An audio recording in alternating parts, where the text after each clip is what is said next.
Hi, let's discuss LR parsing algorithm. I already discussed LL1 parsing algorithm, shift reduce parsing algorithm, and operator precedency parsing algorithm. In LL1 parsing, we are doing push or pop on stack. In shift reduce parsing, we are shifting input symbol into the stack and we are reducing on the stack. And in operator precedence parsing, we are shifting and we are doing pop from the stack. So let's discuss LR parsing. LR parsing algorithm, it is same as shift reduce. In shift reduce, we are just shifting the input symbol. Here we will shift the state number plus symbol. So initially the parser has 0 on its stack, as 0 is the initial state, and $$ in the input buffer. W is the input string followed by $. Let A be the first symbol of W. While 1 means while condition is true.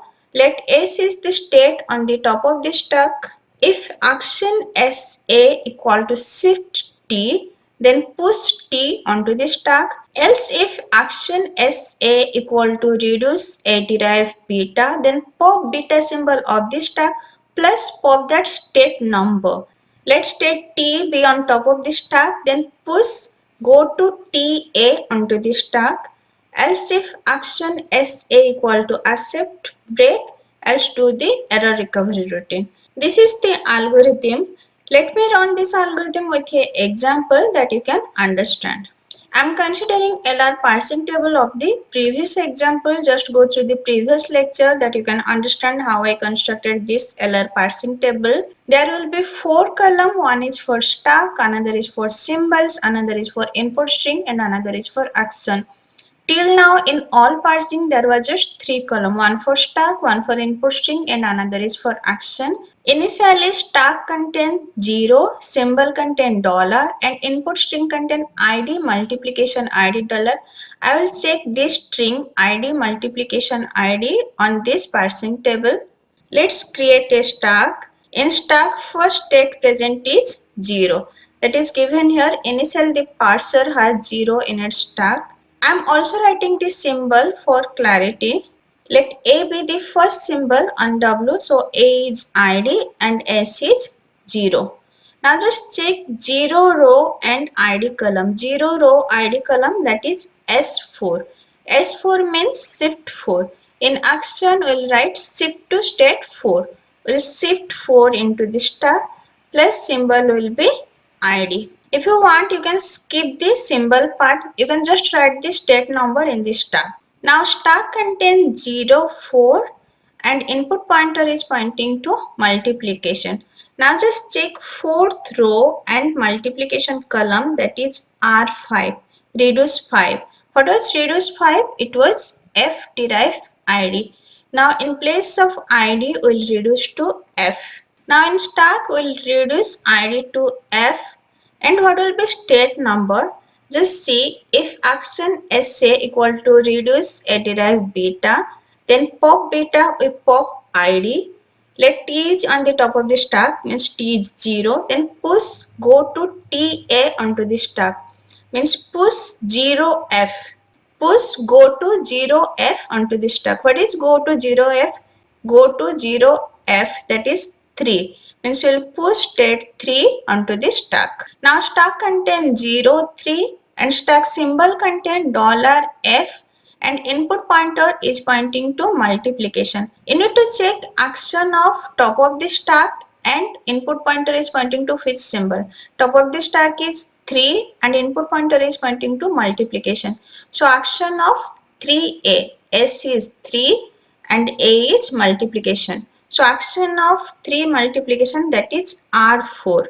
R4 means this is a reduce. Fourth reduction is T derive F. So in place of F you will write T. Now what will be state number? We'll push the go to TA. T is now 0, A is T.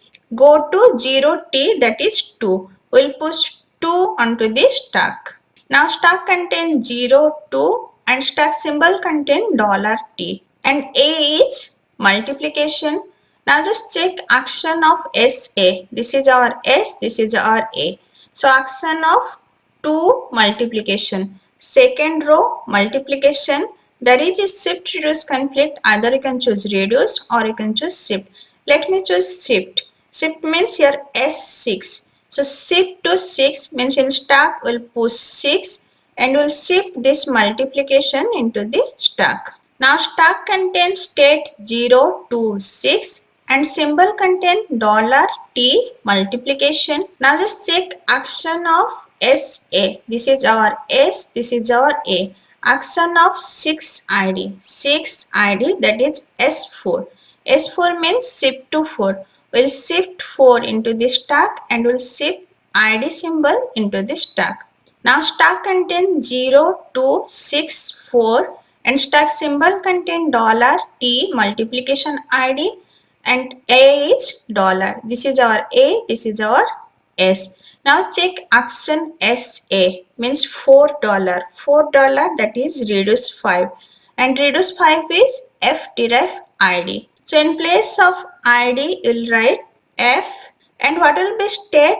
Will push go to TA onto the stack. What is T? T is 6, A is F. Will push go to 6F onto the stack. Just go to state 6 and F column. So that is 8. We'll push 8 onto the stack. Now stack contains state number 0 to 68 and symbol $T multiplication F. Now S is 8 and A is dollar. Just check action SA means action 8 row dollar column, that is reduce 3. And what is reduce 3? T derive T multiplication F. So in place of this T multiplication F, we'll write T. And what will be state number? Now T is 0, A is T. Now just check go to 0T, go to 0T, that is 2. We'll push 2 onto the stack. Now stack contains 0, 2 and symbol contain $T. Now S is 2, A is dollar.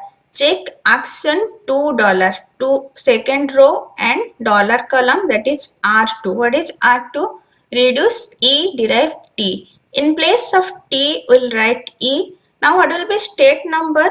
T is now 0, A is E. So 0 state E column, 0 state E column, that is 1. So we'll write 1 here. Now stack contains state number 0, 1 and stack symbol is E. Now what is S? S is 1, A is dollar.